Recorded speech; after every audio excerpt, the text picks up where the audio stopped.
Good morning students, this is your English literature class for English first class. In our previous class we have started a chapter number 3.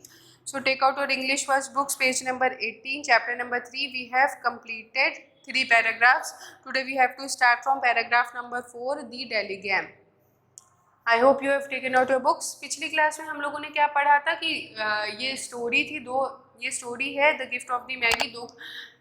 एक couple के बारे में, husband और wife के बारे में, जो एक दूसरे को क्रिसमस के दिन गिफ्ट देना चाहते हैं. और जो डेला है, वाइफ का नाम डेला है, वो अपने जुड़े हुए पैसे काउंट करती है और वो कितने होते हैं, $1.87 होते हैं. अगले दिन क्रिसमस का दिन है और वो सोचती है कि अब वो क्या करें, क्योंकि वो बहुत ही कम अमाउंट है. और वो देखती है, वो लोग किस में रहते हैं, एक फ्लैट में रहते हैं जिसका कि किराया है $8 पर वीक. और वो देखती है कि उसके घर में जो लेटर बॉक्स है वहाँ पे एक लेटर पड़ा हुआ है उसके हस्बैंड के नाम पे. उसके हस्बैंड का नाम क्या है, मिस्टर जेम्स डेलिगैम यंग. यहाँ तक के हम लोगों ने पढ़ लिया था. The Delligam had been flung to the breeze during a former period of prosperity when James was being paid $30 per week. Now when the income was shrunk to $20, the letters of Delligam looked blurred as though they were thinking of contracting to an unassuming bee. But whenever Mr. James Delligam Young came home, he called Jim and greatly hugged by Mrs. James Delligam Young, introduced to you as डेला. इसमें ये बताया जा रहा है कि ये लोग financially उतने स्ट्रॉन्ग नहीं थे, उतने पैसे वाले नहीं थे. पहले जो मिस्टर जेम्स डेलिगैम यंग है, जो इसके हस्बैंड है डेला के, पहले उसकी इनकम $30 हुआ करती थी. तब जब लोग उनको एड्रेस करते थे तो बहुत ही पैसे थे, तो तब लगता था कि हाँ लोग भी इनको पूछ रहे हैं. लेकिन अब जब इसके हस्बैंड की इनकम कम हो गई है, अब सिर्फ $20 रह गई है, तो अब ऐसा लगता है कि इनको लोग भी नहीं ज़्यादा पूछ रहे हैं, क्योंकि अब ये लोग उतने ज़्यादा वेल टू डू नहीं रहे.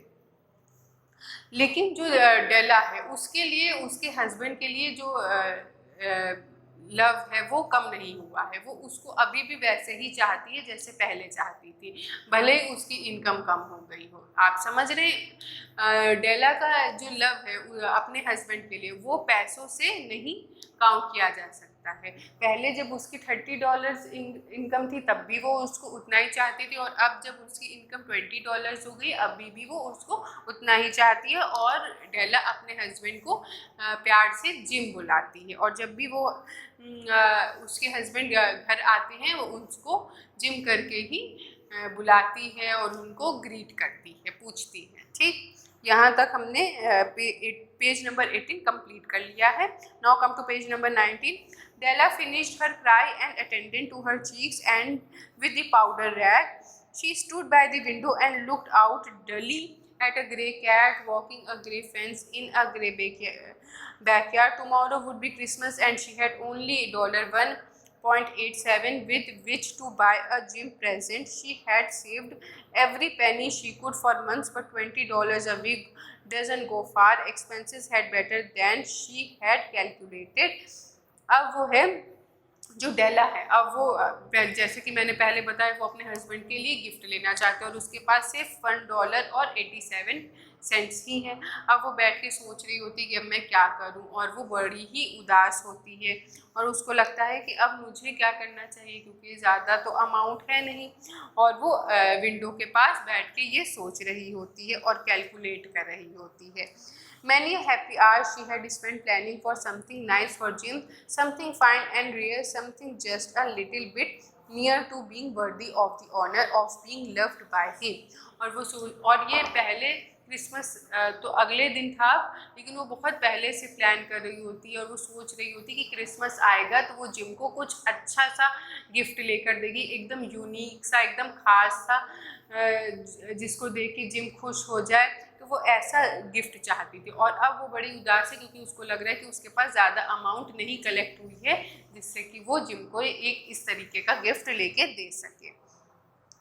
There was a mirror between the windows of the room. Suddenly she whirled from the window and stood before the glass. Her eyes were shining, but her face had lost its color. Rapidly, she pulled down her hair and let it fall to its full length. और फिर वो अचानक क्या देखती है, mirror देखती है, शीशा देखती है, और वो मिरर के सामने जाके खड़ी हो जाती है और वो एकदम उदास होती है और वो अपने बाल जो है खुले छोड़ती है और उसके बाल जो है, हेयर्स जो है बहुत ही लंबे होते हैं और वो अपने हेयर्स को पूरा खुला छोड़ती है.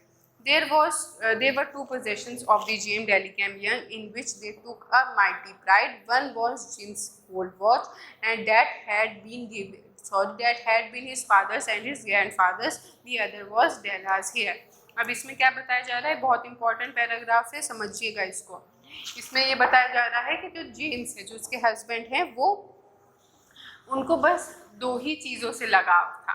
पहली चीज़ जो जेम्स के पास वॉच थी उससे लगाव था, क्योंकि वो वॉच उसके पापा भी पहनते थे, उसके फादर भी पहनते थे, उसके पिता भी पहनते थे और उसके ग्रैंडफादर भी पहनते थे. तो वो चली आ रही थी, पुश्तों से चली आ रही थी वो वॉच. उसके ग्रैंडफादर भी पहनते थे, उसके फादर भी पहनते थे और अब वो जेम्स भी पहनता है. तो एक उसको उस चीज़ से लगाव था, वो चीज़ उसको अच्छी लगती थी, और दूसरी चीज़ जो उसको अच्छी लगती थी वो थे डेला के बाल, लंबे बाल, जो डेला के बाल थे. आप देख भी सकते हैं पिक्चर में कि कितने लंबे बाल हैं डेला के.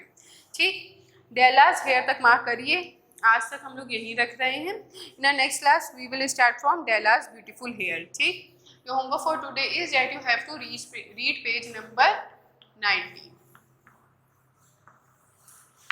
This is your homework for today. Now we will meet in our next class. Thank you.